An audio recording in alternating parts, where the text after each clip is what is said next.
Hey, what's up, everybody? It's Charles, and welcome you guys to another episode of the Dreamerspro Show, where we cover everything from sports, hot topics, classic debates, entertainment, and where we give you guys a fresh perspective on things and how we see them. And today we have another great episode for you guys that you want to stick around for. But make sure you go ahead and like the video and subscribe to the channel if you haven't already. Now, we all know who Skip Bayless is, right? This is no secret who Skip Bayless is. He is probably one of the most polarizing sports media figures out there. Like, let's just be honest about it.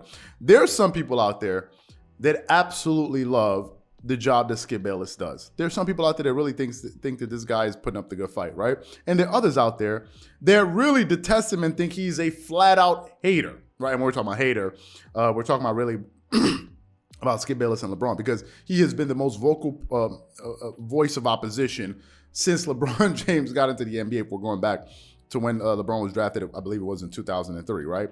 That's when he was still working at ESPN, and Skip Bayless used to just, rip into LeBron James. But whatever we feel about Skip Bayless, whatever our thoughts and opinions are, the one thing we cannot accuse him of is him being afraid to speak his mind about anybody. Skip Bayless doesn't hold back at all. I've heard him before he's about to talk. He said, "I don't care. I'm going to say what I'm." He's just that type of guy. In a way, you can say he's defiant. And even though Skip Bayless is the biggest Michael Jordan fan in the universe, or for sure one of the biggest Michael Jordan fans out there, I've also heard him criticize Michael Jordan on two major points. The first point is he always talked about the job, or the lack, the subpar job that Michael Jordan has done as the owner / GM of the Charlotte Hornets. He said he's one of the worst GMs in NBA history. Skip Bayless, right? Who is a major Michael Jordan fan, has come out and said that about him. And the other criticism that he's laid at Michael Jordan's feet is that he's always said, when it comes to political issues, that LeBron has had a bigger voice. He's had a bigger impact off the court. Now, some people may say, but wait a minute, Michael Jordan is not a very vocal guy. He does a lot of great things. He just doesn't rave. He doesn't rant about it. He doesn't talk about it. He doesn't tweet about it, right? Nevertheless, I've heard Skip Bayless on numerous occasions criticize Michael Jordan for that. So it seems as if there's nobody off his list. But just recently, I was watching a clip from his show, the Skip Bayless Show, on YouTube, and he was basically talking about the philosophy, his philosophy or his approach to the work that he does, right? And he was responding to an audience, a member from his audience's question, basically. And I think the question had something to do with, why is he a hater, or why does he hate on so-and-so and so person? So before we go too far, I want you guys to take a listen to what he said, because what he said really surprised me. And he seemed to be taking some shots at some very familiar places and some people close to home. So before we go too far, take a listen to some of the comments that Skip Bayless had to make here. Take a listen to that. This is why I get so emotional about this, is I just evaluate a player's performance, period, end of story.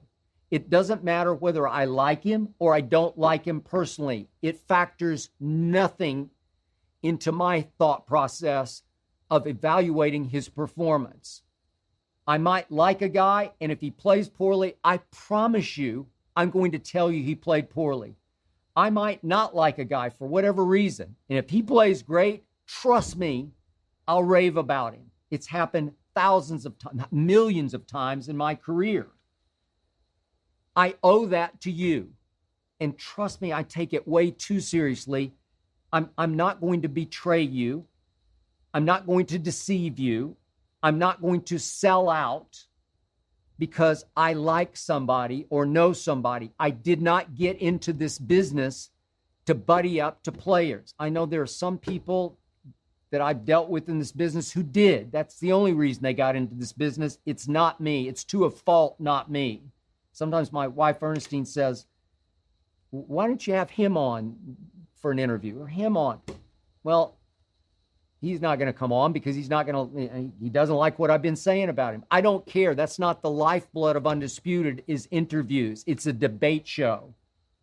And I don't know how you can debate in full conscience when you get close to this player or that star player or this coach or that GM, because you're going to have to protect them. In the debate format, you're going to have to bite your tongue and play dodgeball. You're going to have to sidestep. You're going to have to betray and deceive you to make it through the debate. And I just don't play that game. I don't care whether I like you or not. I just react to what I see. I say what I see about how you're performing. Is it just me? Or did he sound like he was talking about Shannon Sharpe and his former co-host and Stephen A. Smith? Like, is it just me? Or am I the only one that got that vibe? I read through some of the comments from that video, and some people seem to think the same way too. Like, some people like, yo, Skip Bayless low key taking a shot at Shannon Sharpe. Now, first of all, we all know that Shannon Sharpe is part of the inner circle of LeBron James. We all know that. This is something they joke about on TV all the time, right? Whenever there are moments when Shannon Sharpe is a bit critical of LeBron, Skip Bayless always jokes with him and says, Shannon Sharpe, you're in trouble, man. Rich Paul and these guys, Maverick and these guys are going to be upset with you for saying that. But he's alluding to something that he's aware of, which is, I know you're part of it. And Shannon Sharpe doesn't hide it, right? He knows LeBron. He said he was even invited to a party or something like that. So there's no secret there. This is something that they openly joke about, right? And if we go back and look at his comments, it seems pretty plausible that he could be possibly talking about Shannon, but not just Shannon Sharpe, right? Because I remember the days of Skip Bayless at ESPN First Take when he was co-hosting the show with Stephen A. Smith. And I noticed there's a fundamental difference between Skip Bayless and Stephen A. Smith. Before Stephen A. Smith levy some complaints or some critical comments about a particular public figure, he would always cushion or preface his comments with saying nice things. He's a 5-time champion, he's this time champion, he's a great leader, blah, blah, blah, blah, blah, blah. He would do that about everybody and then say what he has to say. Like, he has to make sure, okay, I got to maintain this relationship before I criticize you. Whereas Skip Bayless, he never cared. He's like, I'm going to say what I absolutely think, and who cares about whether or not this person agrees with me or not. I don't care. I don't care. And I think that he made some very strong points, because I think the message that he was trying to get across was that your biggest responsibility, if we're talking about a voice in sports media, is to your audience. That's your number one responsibility, not the people you're talking about. If we're talking, if we're gonna, the only responsibility you have in terms of the people that you're talking about is to make sure you're not, slandering their name or making up stories, right? Just saying things that are not true, right? Accusing people of things that they haven't done. But I think your primary responsibility is to your audience. Your audience is who you have an obligation to be honest with, not the people that you're talking to, because the audience are the people that actually make you relevant. If people are not watching you, then you're irrelevant. The people that you're afraid to speak up about can't do anything for you, right? They're not going to be paying your bills and all of these. So that's the first point, because I absolutely agree with him. I absolutely agree. It's important to not try to pander. And a lot of people do that. A lot of people pander to their audiences, or they pander to people that they have close relationships with. And I think that's a bad thing. I've said it before, and I'm going to say it again. Once people start to get a whiff of you not being someone that's genuine, they're going to lose all respect for you. They're going to lose all respect for you, and people lose respect for you in this business. I don't think that, I don't think that is a fair thing. Now, to also be fair, right? Skip Bayless is a bit hypercritical of LeBron, meaning that every single thing that LeBron does, he does find a way to criticize him. However, if you ask me, do I believe that Skip Bayless believes what he's saying in his heart? I would say absolutely 100%. I don't think that he is making up those things that he believes. Obviously, there's a part of it where he has to sensationalize a little bit, sell the show, whatever it is. But I think at the core of what he's saying, he actually believes it. And I don't think he cares if people take offense to it whatsoever. Even these comments.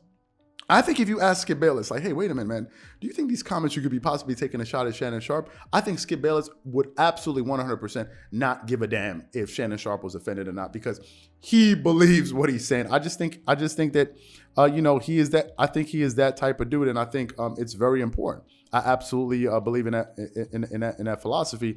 Just like here on our channel, we're going to say things people agree, and my philosophy is this. All right, this is my philosophy. I have the right to my opinion. I 100% have the right to my opinion. And the viewers, our viewers, have the absolute right to agree or disagree. They don't have to agree with me, or they don't have to agree with me, and they have the right to disagree with me. There are many topics we've done where people say, hey, man, I totally disagree with you. and it's their right. The issue becomes is when you try to put a muzzle on me to say, hey, you can't say this because I don't agree with you. You lost me. I'm not, I'm nobody's son. I'm not following you. I don't need to think like you. I got my own pops. You're not my pops. I'm not going to follow. No. If I say a certain thing about this particular person that you agree with, great. If you disagree, fine. Just don't tell me, hey, man, you can't say, no. Especially when we do our best to substantiate everything. A lot of our sources, we put it out there and all of these different things. So I definitely agree with him. Everybody has the right to their opinion. And I think you have to believe in what you're saying. If you don't believe what you're saying, then you're just out there clowning it up. And after a while, people won't take you seriously. So my question to you is, what do you think about the comments that Skip Bayless made? Number one, do you think that he was taking a shot at Shannon Sharpe? Number two, do you even think he cares if people perceived it as him taking a shot? So whatever you guys think, please leave your thoughts and comments in the comment section below. Again, if you enjoyed the video, be sure to make sure you go ahead and hit the like button, hit the subscribe button, and hit the notification bell to be notified whenever we drop our content. Once again, this is Charles here from Dreamerspro. Wishing you guys an amazing day and catch you guys on the next episode. Peace.